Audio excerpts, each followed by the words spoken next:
whatever you hear about constructions is always like very sharky people doesn't care about the homeowner, like they just care about the money. And then there's some contractor that just take a bunch of money up front and then run away. There's many situations like that. Like because I have invested in real estate in the past, so I understand how construction work, and I feel like I can bring a new perspective to the construction world, and then bringing some of the tech perspective from tech on how to make it more efficient and how to make it more like tech savvy, and also bring some of the like the culture from tech into construction. The big like red flag is like a contractor will ask you for like a big like deposit upfront before you start any work. I like San Mateo, San Jose, Daily, not really Daily City, South San Francisco, and San Francisco as well. So anything that you do like to remodel, you can get over the counter. So like San Mateo is my favorite because you can just go to the city and get the permit right away.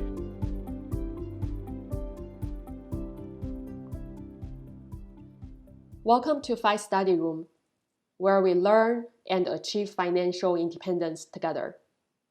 If you are ready to break free from the 9 to 5 and take control of your time, this is the right place.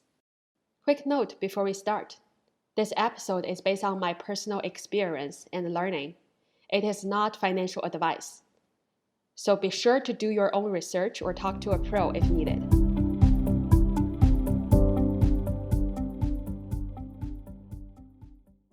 Hi everyone, welcome back to Fi Study Room, where we explore smart real-life paths to financial independence. I'm your host PJ, and today I'm talking to someone very special. Not only was he my very first contractor when I started renovating homes, I was actually one of his first clients too. He went from working at Netflix as a software engineer to running his own construction company here in the Bay Area. In just 2 years, he's grown from a few small jobs to managing 40 plus active projects. That's really impressive. And we will be talking about what it's like to transition from tech into real estate and behind the scenes of renovation projects. And also the advice he gives to new homeowners and investors. Whether you are flipping your first home, hiring a contractor, or just dreaming about your future home project, this episode is packed with insights. Hi everyone, this is Tommy from Aero Living. I've been a software engineer for about 10 years and then just recently become a contractor and running my own construction business for around 2 years.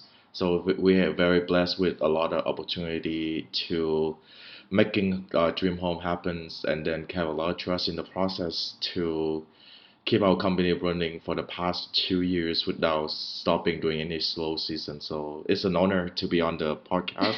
Yeah, so I have definitely seen Tommy from the very early days till now. And I was very surprised to hear, I think earlier this year, when you said that you now have like 30 to 40 projects running at the same time. Well, back then, I think we were like your second client, right? Yes. So it's definitely a big change. And then let's dive into the questions that I've prepared for this episode, and I'm pretty sure that you will give a lot of great insights. That's awesome. Let's go. Yeah. So for the starters, I have some quick fire warm-up questions. It's gonna be very fast. I'm gonna just ask a question, and you can just immediately give some answers. Okay. Sounds good. All right. Number one renovation trend you love or hate? For me personally, I always love a big open concept kitchen with the big islands because I feel like having a big islands open concept allow you to host more people and then it's just more opening environment for people to stay. And also good return. Return on the For investment. sure. Yes. Okay. One thing you hate. I just want to know that. Like. One thing I hate. Yeah. I hate following trends because trend will come and go. So our focus as like a company, we always build like a long lasting, like endless style for the home. So that's like trend come and go. Any But specific trend? like a lot of like slab panel, a Okay. lot of slab panels like subway tiles used to be in trend, but now we don't use any subway tile. Subway tile is. It's like little tiny square like tile. Oh, the small tiles that people put in Yep. restroom? Yes. Is it usually okay? Yeah. Okay. Okay, that's interesting. Okay, framing a house versus debugging code, which is harder? Definitely debugging code because there's multiple different way to debug codes and could go to many different options. But construction framing is almost the same for every house. It's like physics is physics, right? You can't really change the law of physics.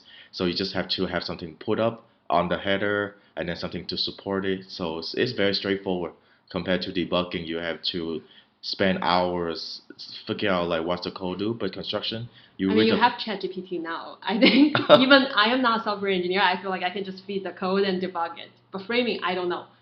Like, not everybody can do that. Yeah, but for me, I feel like I can't do any physical work or like any framing work, but I just understand how it's work. Yeah, I feel like debugging code require more mental mind, like mental capacity compared to like framing. Framing is more like labor, like more laborers, like more physical demand compared to like mental demand. Yeah. Hmm. Okay, next question. I'm going to tweak this one a little bit. So, can you share the first thing you do right now as a GC every morning versus when you were a software engineer? When I was a software engineer, like when I wake up, I just like do nothing. Do not. I just like check on my phone, but mostly like on social media or Instagram. But now, Okay. like first thing I check on my phone, I just see any text message from like the teams to see any urgent need for like communications or any problem that we need to resolve. Yeah, in like first thing in the morning, that at least I when I wake up, I receive at least like 50 texts, 50 at every least morning. 50 texts. How when do you wake up? It's like maybe 6:30. You already get 50 texts. Yes. That's so wow. You have a very hardworking team, I would Yes, say. yeah. Construction they start really early. So like my team, some people start like 5 o'clock, 6 o'clock. Yeah, just At like the job site. not at job site, but then start their day. Oh. Usually they show up at job site around like 8 a.m. Because like that's like the time that we can start, so that way it doesn't make any noise to the neighbor. Okay. But sometimes the guy live far away, say some live in Modesto or Stockton, so they have to drive like 2 or 3 hours to get to the job site. So they usually wake up like 4 or 5 like 8 a.m. in the morning Okay. to avoid traffic. Yeah. Yeah. Funniest thing a client has ever asked for. I don't remember the specific detail, but like anytime like the client asks to do something and then expect to be like included in the price. Okay. So like, hey, can you add this small thing, this just little tiny small thing in there, Okay. but everything they Okay. add it on also like costs like us like money, and then they expect that to be included. Okay, I feel okay. I feel that happened a few times for sure. Yeah, I feel I can remember a few incidents like that. So moving to the next part, I want to like just making sure that our audience know a little bit more about like where your origin stories. So you started at Netflix as an engineer, right? So what inspired you to leap into construction? So I think let's talk about the culture at Netflix. At Netflix, the culture is a freedom and responsibility. So everyone hired on was a senior engineer, and then they are given the opportunity to like do what best for the company.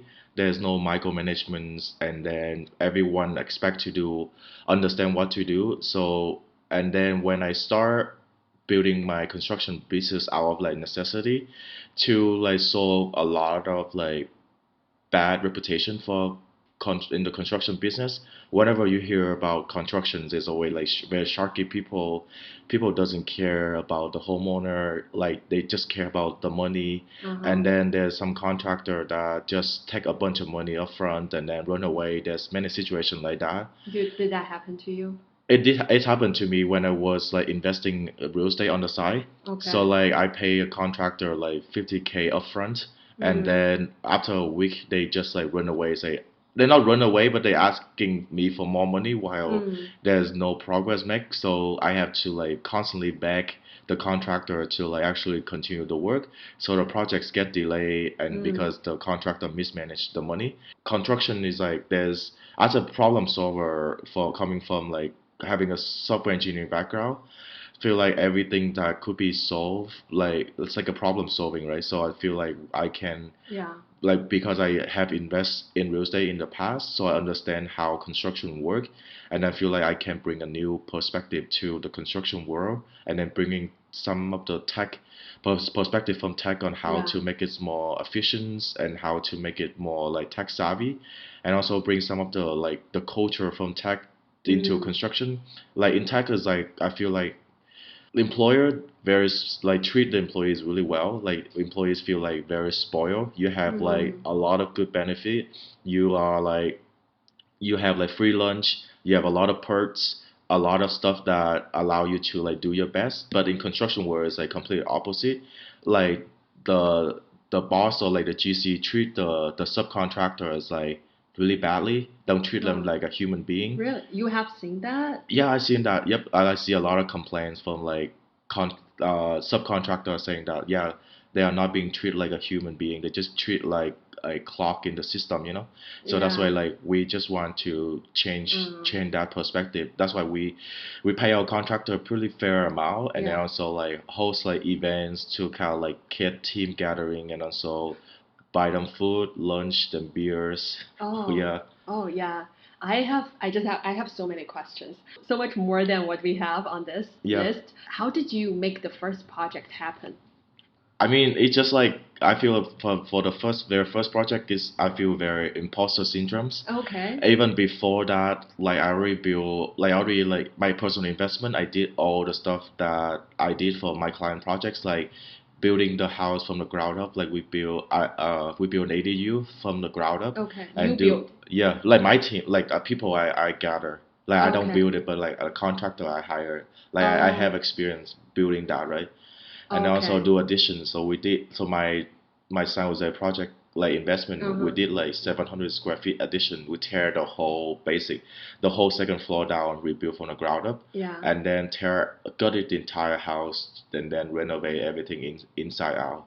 So like I do have that experience, but then having the first project was like it's difficult because you don't have any like track record of like Mm. whether you can build it or not. You build for yourself is a lot easier, but Yeah. if building for a client, there's a different expectations, different like standards, different like yeah, definitely like different expectation, and then like it's just a different way of thinking, right? Now you're building for a client, you think you put your client like first rather than your Yeah. own personal experience. Yeah. So that's a big difference.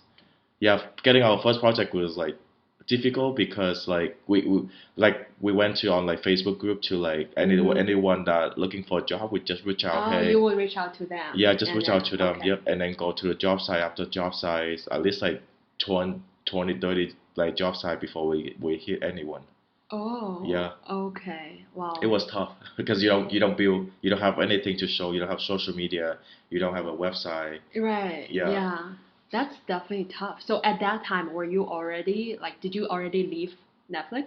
yes, I So did. you were already like, you are determined, you know, okay, this is the way to go. I want to do this Yes, yeah, construction business, and even though it was like very hard and you don't have any income, right? Or yeah. is that true? Like Yes, at I. that, Hmm. yeah. Yeah, I mean, I never thought I'm gonna do construction. I think construction found me. Uh-huh. Yeah, I when I work in tech as a software engineer, I try to build a lot of startups, but all the startup is just trying to solve problem that doesn't related to me. Like Okay. I solve problem for someone else instead of solving the problem for myself. So being like working construction is actually I'm trying to solve the problem for myself on how to make Mm. construction more accessible, how to bring back a good name for a contractor, and also like yeah, in the future I want to continue investing. So having like a construction business on my side, I'd be able to control the whole vertical. I Oh, understand how construction works. So if I later want to like do my own investment again, I will like have everything ready, and then we have everything in house without have to right. relying on Of someone course. else. Yeah. So yeah. That sounds good. Okay, so I assume that a lot of the people who are listening would also be like homeowners or people who are, interested in real estate and want to invest. So for someone who is new to remodeling, Hmm. so what will be the first thing that they should do before even calling a contractor? Yeah, I think for the new home or someone new to Yeah. remodeling, first before you call a contractor, you should look at house within your area that Okay. open house within your area that's like fully renovated.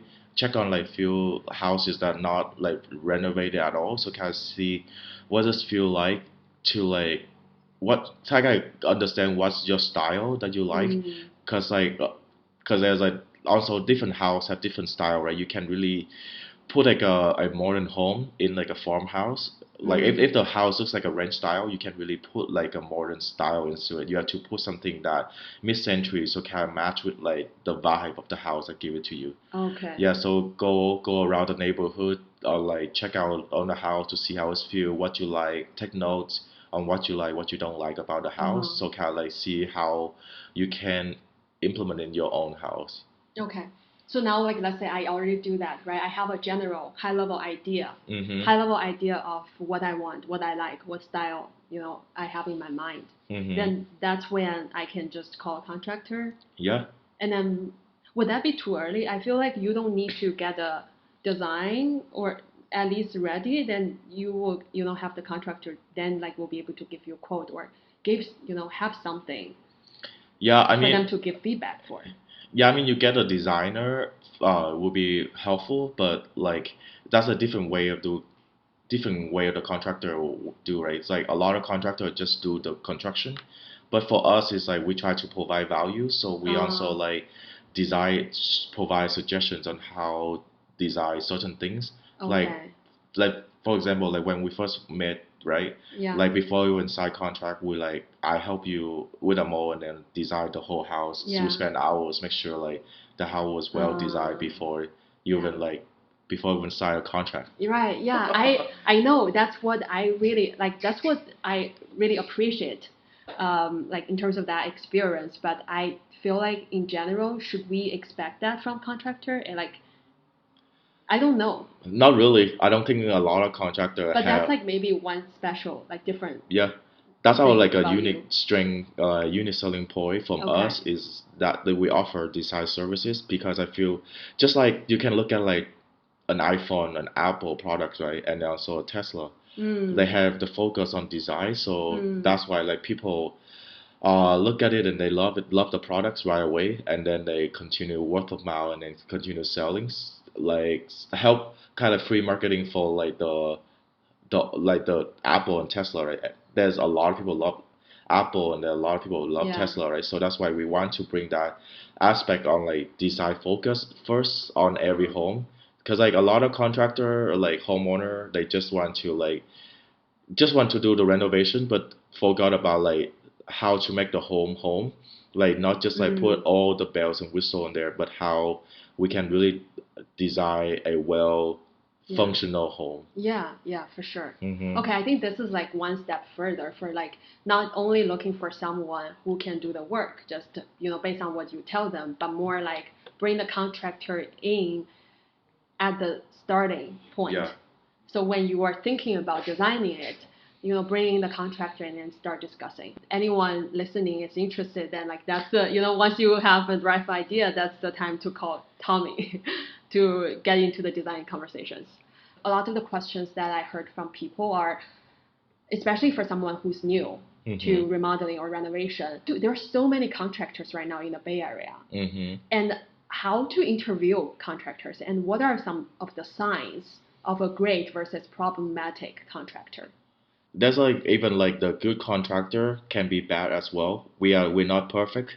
We're not sometimes. What do you mean by that? So for it's just like a misalignment of like setting the right expectations. Okay. So like sometimes like if some contractor overpromise and underdeliver, we do that like sometime as well. Mm. So like the big like red flag is like a contractor will ask you for like a big like deposit upfront before Mm. you even start any work. Like based on the California law, you can only like get like 10% or $1,000, whichever less. So if they Mm. persist to like get a big deposit upfront, then that's like a tell Okay. sign that you go run away. And then another thing is like they have people would say always say they have like 10, 15 years experience, but then they cannot show you like their work that reflect that. Like we tell them, like when we go out and we meet the client, we tell them our business on a couple of years, Yeah. but then we can show our product is actually pretty good. So like we wow them by our product, not by the experience. So yeah, we like even like we never say like we have so many experience, but we can just let this product speak for itself. So if you interview a new contractor, but they can't show you the product that the product that they're proud of or the product that they are in progress, then that's like the red flag. Yeah. Okay. Yeah. Sounds Hmm. good. So what is your philosophy on cost versus quality? And is it ever worth going with the cheaper bid? I would say always focus on the quality because when you have a good quality products, the goal of the renovation we always tell our clients is like do with high quality. So just in there's many benefit of that, right? If you plan to stay in the house, you can actually enjoy the house with the good quality products. And then second, because you do it with good quality products, you can retain the value, and then the value that the money that you put in renovating your house will actually retain, and then sometimes even appreciate it. So if you just putting like low cost, low quality, by the time of like you try to sell the house, you have to do the whole renovation again. Yeah. Yeah, so like we are not the cheapest, but I would never suggest to go with like the cheapest like bid because like math is math, right? So the cost of construction is like really simple, like labor, materials plus a profit that the contractor want to make. Yeah. So if you go so low, the equation is like labor, material, and profit. So if the final price is too low, you have three factors for you to like see where being cut. Is it Okay. bad labor or cheaper materials or like less profit? So just like have to balance the Right. three factors. Yeah, yeah, yeah. So I understand the like not really always like going with the cheapest bid because of the reason you were saying. When I was actually interviewing contractors back then, the price range we got ranges from, for example, $100 per square foot all the way to 600. So this is how price, how wide the range is in the Bay Area. So for those extremely high price range, like what's your thought on that? Yeah, so for the high for the extreme high like price, those are just like Is it worth it? We no, did ever. it's not worth it. It's just like because a lot of like other side of contractor, right? When you hear about construction, they always you like always scared of construction. Like I don't know what's going on with the Yeah. construction process. I don't know Yeah. how things work. I don't like a lot of contractors just use scare tactics to like scare you away. So it's like, oh, this is really hard. It takes so much work to get it done. So that's why we have to charge this much. And also, say if you say $600 per square feet, that's like way too much. That's like maybe like Atherton or like high end Menlo part of Palo Alto price point. So yeah, so like a lot of contractor just like banking on like the end user doesn't have construction knowledge. So that's why they use that to like scare them off and then kind of like to see what hit, right? Say, hey, if 600, I can get a 600. Why not? If they don't know anything, Yeah. like just pay the price. That's why there's a lot of people hate contractors because of that. Yeah. So another question would be, okay, then from your experience, what would be a fair market price range for like material plus labor, right? We're not talking about finished good. Like Yeah. like just some rough range so that people have an idea, okay, like beyond this, that's like too much. Yeah, I think for new constructions, depend on the scope of work. Yeah. It's between like $300 to $400 per square feet. Okay. But for Completely like new construction you're completely new construction could be more now because of the inflations and then Okay. how the economy work. Uh, and then for renovations, it's between 125 to 175, Okay. depending on like the scope of work. Okay. Yeah, Renovation you're talking about like full house no renovation, addition, no just addition inside the house. inside. So you've worked with so many people right now, right? And what is one thing homeowners consistently underestimate in cost or timeline? Underestimate like the cost of like little changes because like those can add up because like you just think like few $100 here, few $100 there, but then Mm. like you keep in construction world, like it's just different way of running business. Like some contractor pay their sub by hourly, some contractor pay the sub by part of work.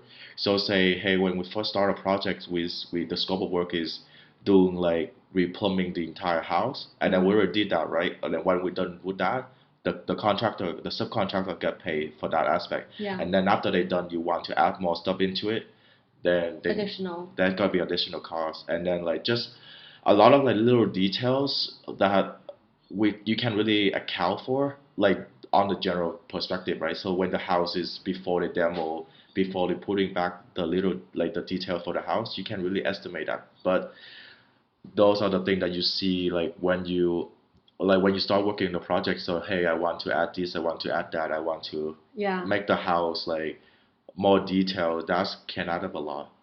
And then that come up with a surprise, like, oh wow, I paid so much because there's so much thing I added. Yeah, totally. Timeline wise, anything on that? Timeline wise, I think sometimes the city permit can take a long time, Okay. and then the coordination between the architect, engineer could take some time because like we don't have control over them, and then they have their own like timeline. Yeah, Yeah. and then That tend to delay yeah, that tends to delay. Yep. the project. Okay. Okay, so now we're talking about Bay Area, right? Like just thinking about like the cities that you've worked with, which cities are like faster, which cities are usually.